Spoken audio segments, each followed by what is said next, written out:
So I want to show you how I plant seeds at the square foot garden. This is the little garden at the river, and this is how it looked last year in late summer. So I want to show you how I get it to that point.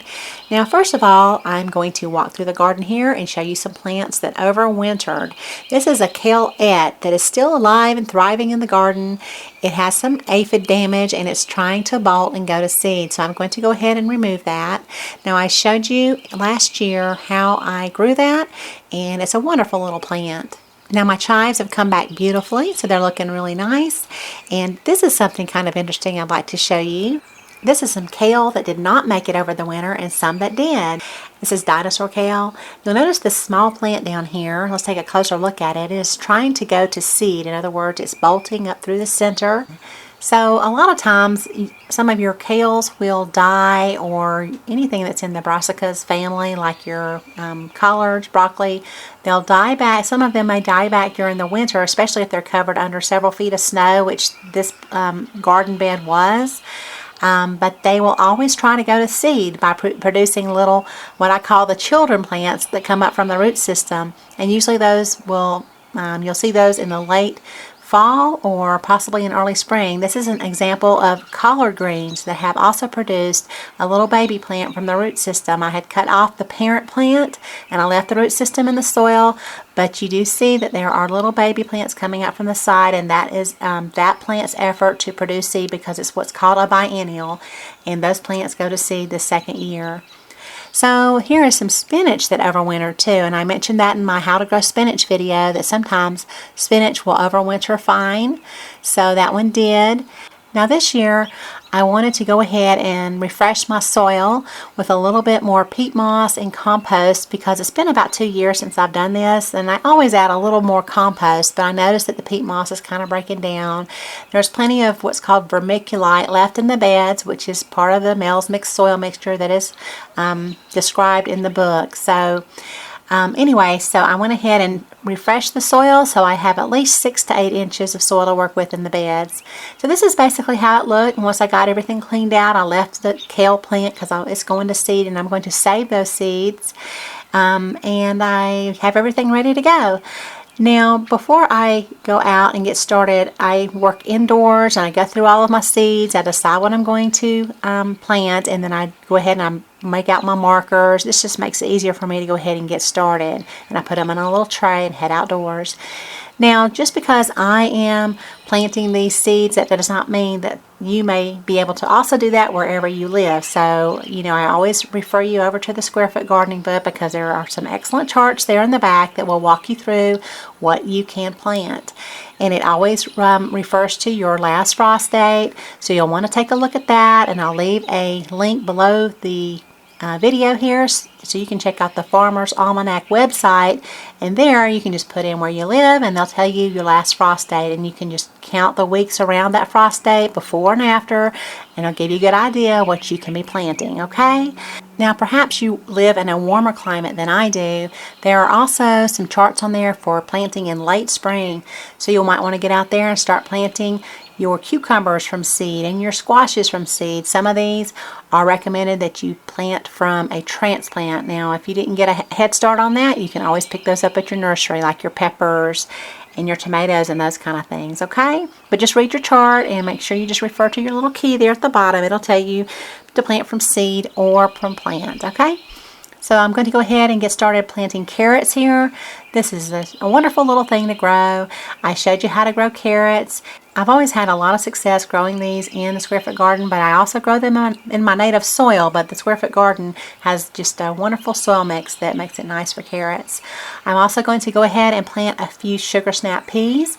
These I'm planting on the back side of my box because they can climb up the fence.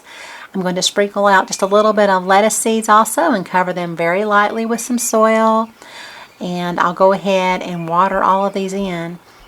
Now I like to use just a 5-gallon bucket of water, and I will use just a small watering can, and I'll lightly water in everything. Now I did a video to show you some of the differences between watering cans and which ones I prefer to use at different stages of growth in the plants. When the seeds are very small, like the lettuce and the carrots, I like to use a small watering can that just has a little bit of force so it doesn't submerge those seeds too far down into the soil, okay? Just lightly waters them on top. That's why I'm using that little can. I also planted parsley at this time, and I showed you how to grow parsley too, okay?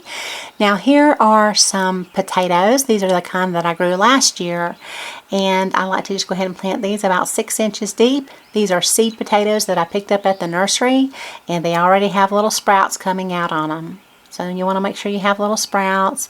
And I had a really nice little harvest of potatoes here last year. I harvested them as new potatoes. They were probably about half the size they would have normally been, but I like the little young potatoes. And you'll see I'm using a bigger watering can here. That's because the seed potatoes are very big and they're kind of deep, so I don't need to be too concerned about forcing them too far into the soil, obviously, right? So we'll go ahead and get those watered in, and I want to give them a tag. Always tag your seeds so that you know not to plant something else there. So now I want to do spinach. This is one of my favorite things to grow because I love it and so does my family.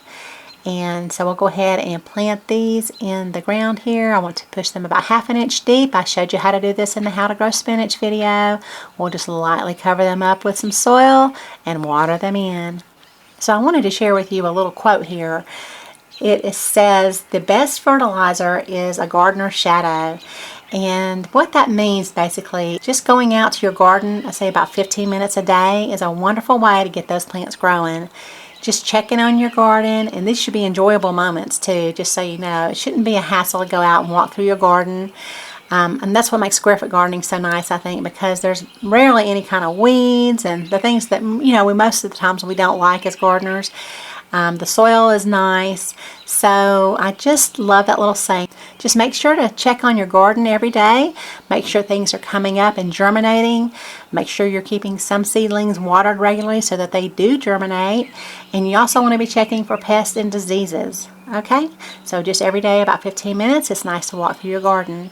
Now I'd also like to invite you to head over to my channel where you can click on playlist, and over there I have this garden. I think I have about 5 videos from last year. It'll kind of show you the other end of what I'm showing you today. This will show you the harvest time, okay? So this is where you'll get to see me harvest the potatoes, and I start to switch to beans later in the summer. So I stop planting, maybe spinach, and I'll start planting beans. I also have a playlist on my channel where I taught my son how to garden. So this was a little fun video that we did. It's a series of, I think it's about 14 videos over 3 seasons. So you might want to check that out if you're a new gardener. Okay, so let's head back to the garden. I'm also going to plant some bunching onions. And now this is the first year I planted this particular bunching onion. It's more of a red onion. So I'm just going to sprinkle those out. Cover them lightly with soil and water them in. I'm also going to go ahead and plant some green onions.